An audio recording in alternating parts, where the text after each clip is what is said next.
तू बताएगा हमें? तुझे क्या पता ट्रेन की पटरी के बारे में? तेरा काम है स्टेशन की साफ सफाई करना, बस उसी काम पर ध्यान दे। तू बताएगा हमें? तुझे क्या पता रेल की पटरियों का? अफसर की तेज आवाज पूरे स्टेशन पर गूंज गई। लड़का सहम कर चुप हो गया, लेकिन उसकी नजर बार बार दूर मुड़ती हुई पटरी पर ही अटकी हुई थी। दोपहर का वक्त था। छोटा सा देहाती रेलवे स्टेशन, नाम भी ऐसा जिसे बड़े शहरों के लोग शायद कभी न सुने। प्लेटफॉर्म आधा टूटा हुआ, पेंट उखड़ा हुआ, और स्टेशन मास्टर का कमरा पुरानी लकड़ी के दरवाजे वाला।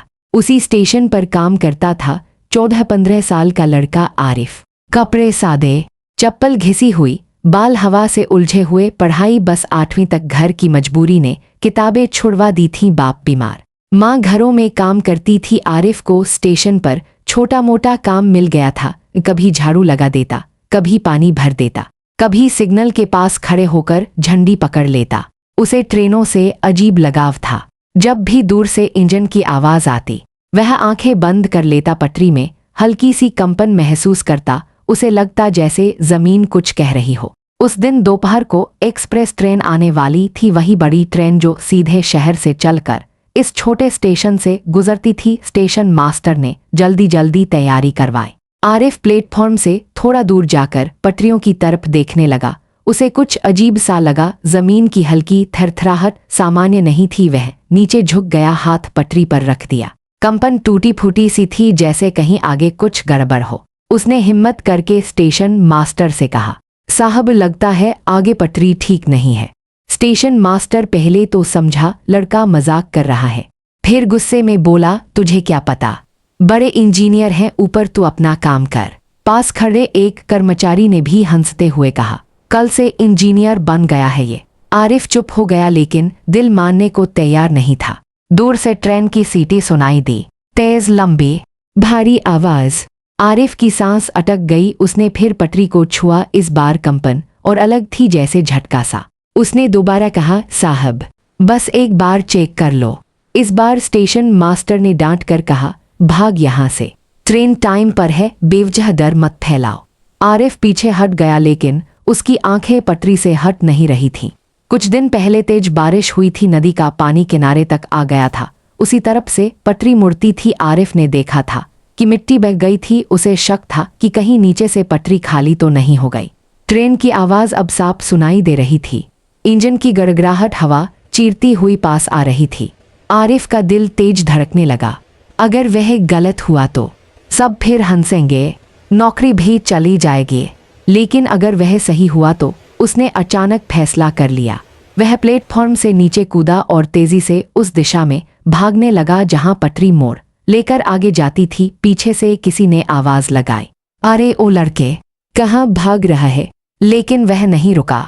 सूरज सिर पर था, जमीन तप रही थी। वह नंगे हाथों से झाड़ियों को हटाता हुआ आगे बढ़ा। लगभग 200 मीटर दूर जाकर उसने देखा, मिट्टी सच में धंस चुकी थी। एक पटरी का जोड़ थोड़ा ऊपर उठा हुआ था, नीचे की मिट्टी बह चुकी थी। अगर तेज रफ्तार ट्रेन गुजरती तो झटका लग सकता था। उसकी सांस रुक गई। ट्रेन की आवाज अब और पास थी। बस कुछ ही पल आरिफ इधर उधर देखने लगा। न लाल झंडी थी, न वायरलेस। उसने अपनी कमीज उतार ली, दौड़कर पटरी के बीच खड़ा हो गया। दूर से इंजन का काला धुआं दिख रहा था। उसने कमीज को दोनों हाथों से ऊपर उठाकर जोर जोर से लहराना शुरू किया। इंजन की सीटी और तेज हो गई, जैसे ड्राइवर चेतावनी दे रहा हो, हट जाओ रास्ते से। लेकिन आरिफ नहीं हटा। उसके पैरों के नीचे पटरी कांप रही थी।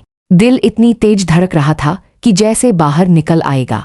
ट्रेन अब बिल्कुल सामने थी। अचानक ब्रेक की तीखी आवाज गूंजी, पहियों से धुआं उठा। आरिफ वहीं खड़ा रहा, आंखें बंद कर ली। ट्रेन उसके कुछ ही मीटर पहले आकर रुक गई। धूल का गुबार चारों तरफ फैल गया। ड्राइवर गुस्से में नीचे उतरा, पागल हो गया है क्या? लेकिन जैसे ही उसने आगे पटरी की तरफ देखा, उसका चेहरा बदल गया। थोड़ा और आगे बढ़ते ही साफ दिख गया, पटरी का जोड़ हवा में लटका हुआ था। ड्राइवर के हाथ कांप गए। अगर ट्रेन 5 सेकंड और आगे बढ़ती, वह तुरंत वायरलेस पर बोला, इमरजेंसी, पटरी डैमेज है, बड़ी दुर्घटना हो सकती थी। कुछ ही देर में स्टेशन मास्टर और बाकी कर्मचारी दौड़ते हुए पहुंचे। सबकी नजर आरिफ पर गई। वह धूल में खड़ा था, हाथ में फटी कमीज, सांसें तेज। स्टेशन मास्टर कुछ पल तक कुछ बोल नहीं पाया।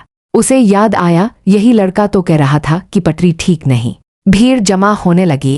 ड्राइवर ने गंभीर आवाज में कहा, अगर ये लड़का सामने न खड़ा होता तो आज बड़ी खबर बन जाती। आरिफ चुप था। उसके कानों में अभी भी ब्रेक की तीखी आवाज गूंज रही थी, लेकिन असली सवाल अभी बाकी था। ऊपर के अफसर आएंगे, जांच होगी और शायद कोई उसे दोष भी दे दे कि उसने नियम तोड़ा। सस्पेंस अभी खत्म नहीं हुआ था। ऊपर से अधिकारी आने में ज्यादा देर नहीं लगी। थोड़ी ही देर में रेलवे का इंस्पेक्शन वाहन पहुंच गया। सफेद कपड़ों में 2 बड़े अफसर उतरे। उनके चेहरे गंभीर थे। ड्राइवर ने पूरी घटना बताई। स्टेशन मास्टर चुप खड़ा था। उसकी नजर बार बार आरिफ की तरफ जा रही थी। एक अफसर ने कड़क आवाज में पूछा, किसने ट्रेन को बीच पटरी पर रोकने की कोशिश की? सबकी निगाहें आरिफ पर टिक गईं। आरिफ का गला सूख गया। उसे लगा अब डांट पड़ेगी, शायद नौकरी भी चली जाए। अफसर उसके पास आया। तुम्हें किसने कहा था पटरी पर खड़े होने को? आरिफ ने धीमी आवाज में कहा, साहब मैंने पटरी की आवाज सुनी थी, कंपन अलग थी, लगा आगे कुछ टूटा है। एक पल को सन्नाटा छा गया। अफसर ने स्टेशन मास्टर की तरफ देखा। इसने पहले बताया था। स्टेशन मास्टर ने सिर झुका लिया। जी इसने कहा था, लेकिन वह आगे कुछ न बोल सका। अफसर बिना कुछ कहे आगे बढ़ा और टूटी पटरी को ध्यान से देखने लगा। इंजीनियरों की टीम भी आ गई। उन्होंने माप लिया। नीचे की मिट्टी को देखा, साफ था। अगर ट्रेन पूरी रफ्तार से गुजरती तो कम से कम 2 डिब्बे पटरी से उतर सकते थे। ड्राइवर ने कहा, ब्रेक लगाते वक्त मुझे लगा बच्चा पागल है, लेकिन अगर ये हट जाता तो हम सब। वह वाक्य अधूरा छोड़ गया। आरिफ अभी भी चुप खड़ा था। उसकी हथेलियां पसीने से भीगी थीं। उसे समझ नहीं आ रहा था कि वह हीरो है या गुनहगार। अफसर वापस उसकी तरफ आया। इस बार आवाज पहले जैसी सख्त नहीं थी। तुमने कैसे पहचाना? आरिफ ने जमीन की तरफ देखते हुए कहा, साहब जब ट्रेन आती है तो पटरी की थरथराहट एक जैसी होती है। आज झटका टूट टूट कर आ रहा था, जैसे नीचे से खाली हो। इंजीनियरों ने एक दूसरे को देखा। उनमें से एक ने कहा, सही कह रहा है, मिट्टी बह जाने से सपोर्ट कमजोर हो गया था। भीड़ में खड़े कुछ लोग फुसफुसा रहे थे, लड़का तो अनपढ़ है, फिर कैसे समझ गया? अफसर ने गहरी सांस ली। फिर अचानक स्टेशन मास्टर से कहा, अगर ये बच्चा जिद न करता तो आज क्या होता जानते हैं आप? स्टेशन मास्टर की आंखें झुक गईं। गलती हो गई साहब। आरिफ ने तुरंत कहा, साहब गलती किसी की नहीं थी, बस मुझे डर लग रहा था। उसकी आवाज कांप रही थी। कुछ ही देर में मीडिया भी पहुंच गई। कैमरे, माइक, शोर। कौन है वो लड़का? कितनी उम्र है? आरिफ पीछे हट गया। उसे शोर पसंद नहीं था। अफसर ने हाथ उठाकर सबको शांत किया। पहले सुरक्षा, फिर बयान। शाम तक खबर फैल चुकी थी। छोटे स्टेशन के लड़के ने बड़ा हादसा टाला, लेकिन असली फैसला अभी बाकी था। अगले दिन रेलवे के बड़े अधिकारी ने आरिफ को अपने ऑफिस बुलाया। वह पहली बार इतनी बड़ी बिल्डिंग में गया था। दीवारों पर नक्शे, फोटो, मॉडल इंजन। वह कुर्सी के किनारे बैठा था, हाथ घुटनों पर रखे। अधिकारी ने मुस्कुराते हुए पूछा, डर नहीं लगा था? आरिफ ने सच बोला, बहुत लगा था ट्रेन कुचल देगी। फिर भी खड़े रहे। अगर हट जाता तो अंदर बैठे लोग। वह फिर चुप हो गया। कमरे में कुछ पल खामोशी रही। अधिकारी ने धीरे से कहा, बहादुरी सिर्फ ताकत नहीं होती, समझ भी होती है। तुम्हारे पास दोनों है। आरिफ ने हैरानी से ऊपर देखा। तुम पढ़े कितने हो? 8वीं तक साहब। अधिकारी ने फाइल बंद की। पढ़ाई क्यों छोड़ी? घर की हालत। अधिकारी कुर्सी से उठे, खिड़की के पास जाकर बाहर देखा, फिर मुड़कर बोले, रेलवे को ऐसे लोगों की जरूरत है जो आवाज सुनकर खतरा पहचान ले। आरिफ को समझ नहीं आया वह क्या कह रहे हैं। अधिकारी ने मेज पर रखी एक फाइल उसकी तरफ बढ़ाई। यह अस्थायी नौकरी का पत्र है। ट्रेनिंग के साथ तुम सिग्नल असिस्टेंट के तौर पर काम करोगे और पढ़ाई भी जारी रखोगे। खर्च रेलवे उठाएगा।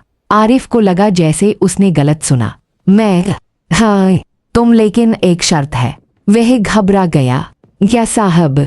कभी भी डर के कारण चुप मत रहना। उस दिन अगर तुम चुप रहते तो। आरिफ की आंखें भर आईं। उसे वो पल याद आया जब सबने उसे डांटा था। तुझे क्या पता? आज वही आवाजें बदल चुकी थीं। कुछ हफ्तों बाद उसी पटरी के पास जहां मिट्टी धंसी थी, मरम्मत पूरी हो चुकी थी, ट्रेन फिर से दौड़ रही थी। आरिफ अब यूनिफॉर्म में खड़ा था, सीने पर छोटा सा बैज। ट्रेन गुजरी तो उसने फिर पटरी को छुआ। कंपन इस बार साफ, मजबूत और भरोसे वाली थी। स्टेशन मास्टर उसके पास आया, हल्की मुस्कान के साथ बोला, इंजीनियर साहब, सब ठीक है। दोनों हंस पड़े, लेकिन आरिफ के मन में एक बात साफ थी। उस दिन अगर उसने डर को जीतने ना दिया होता तो शायद सैकड़ों घरों में अंधेरा छा जाता। सूरज ढल रहा था, पटरी पर सुनहरी रोशनी पड़ रही थी। दूर से आती ट्रेन की आवाज अब उसे डराती नहीं थी। वह अब सिर्फ एक गरीब लड़का नहीं था, वह रेलवे का हिस्सा था। और सबसे बड़ी बात, उसने साबित कर दिया था कि समझ और हिम्मत उम्र की मोहताज नहीं होती। उस दिन से स्टेशन पर एक बात मशहूर हो गई, अगर आरिफ कह दे कि आवाज ठीक नहीं तो पहले जांच करो। और आरिफ, वह अब भी जमीन पर हाथ रख कर कंपन महसूस करता था, लेकिन अब उसे कोई डांटता नहीं था।